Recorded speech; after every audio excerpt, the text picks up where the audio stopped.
As a উত্তরবঙ্গবাসী আমি বলতেছি আসলেই ভাই এরকম ঠান্ডা ঢাকার মধ্যে এর আগে হয় নাই। আমি যে বাইক চালাইতেছি আমার কিন্তু তাপমাত্রা ফিল হইতেছে 7 ডিগ্রির মতো।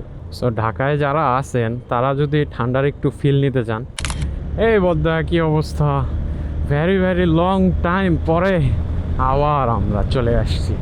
আর আসছি তো আসছি, এমন একটা সময় আসছি দেখেন না চারপাশটা এত বেশি ফগি। ও ভাই,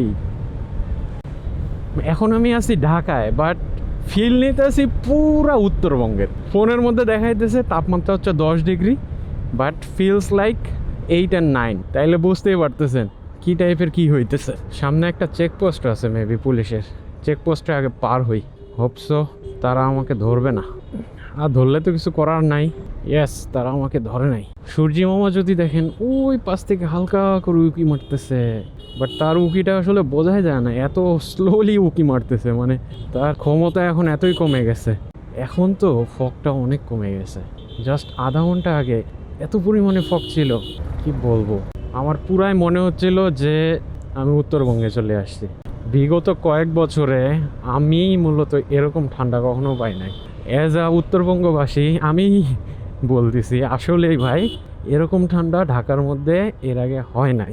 আর আবহাওয়া অফিস তো বলতেছে তাপমাত্রা নেই, আরও কমবে জানুয়ারি মাসে। তাইলে বুঝেন তাপমাত্রার কি অবস্থাটাই না হবে। তবে আফসোসের বিষয়, ঠান্ডা খাইতে মূলত বা ঠান্ডাটা উপভোগ করতে যে সকল মানুষরা উত্তরবঙ্গে যাইতো তারা হয়তো বা এবার আর উত্তরবঙ্গে যাবে না। কারণ কি দরকার উত্তরবঙ্গে যাওয়ার, সব ঠান্ডা তো এখানেই পাওয়া যাইতেছে। যে লেভেলে ঠান্ডা পাইতেছে এটা ঢাকাবাসী এর আগে কখনোই দেখে নাই, as far I know. So ঢাকায় যারা আছেন তারা যদি ঠান্ডার একটু ফিল নিতে চান, তাইলে বেশি না একটু কষ্ট করে জাস্ট 8টার দিক বের হয়ে যাবেন। বের হয়ে একটা রিক্সা নেবেন, আর পার্সোনাল গাড়ি থাকলে তো হইলই। রিক্সাটা নিয়ে সুন্দর করে সংসদের সামনা পর্যন্ত কোনোভাবে আসবেন, তাইলে বুঝতে পারবেন কুয়াশা কারে কয়। কুয়াশার যে ফিলটা আমরা উত্তরবঙ্গবাসী নেই, ওই ফিলটার একটা সিমিলার স্বাদ পাওয়া যাবেন। আর যতই বেলা এগোবে অতই মনে করেন যে রোডটা উকি মারা শুরু হবে, ততই কুয়াশাটা হালকা হয়ে আসবে। তখন ঠান্ডাটা থাকলেও কুয়াশার যে মজা, সেই মজাটা কিন্তু আর পাবেন না। তাই ঠান্ডার যদি কুয়াশার মজাটা নিতে চান একটু সকালে তো উঠতেই হবে।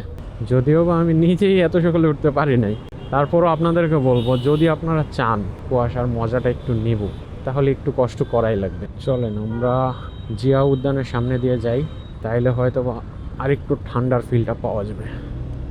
ঠান্ডা কিন্তু করতেছে ভাই, আমি যে বাইক চালাইতেছি আমার কিন্তু তাপমাত্রা ফিল হইতেছে 7 ডিগ্রির মতো। সো বুঝতেই পারতেছেন কেমন ঠান্ডা।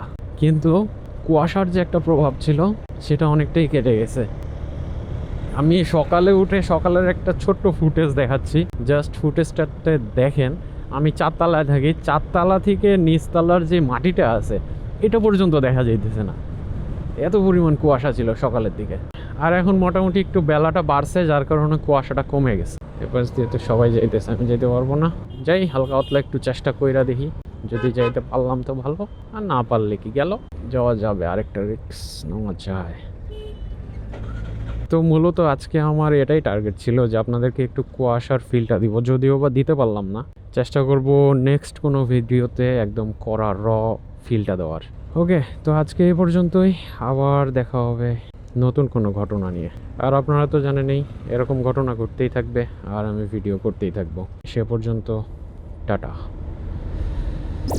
বিগত 17 বছরে আমার মনে হয় না এখানে কোনো সংস্কারের হাত দেওয়া হয়েছে, যদিও বা সংসদের একদম পিছনেই।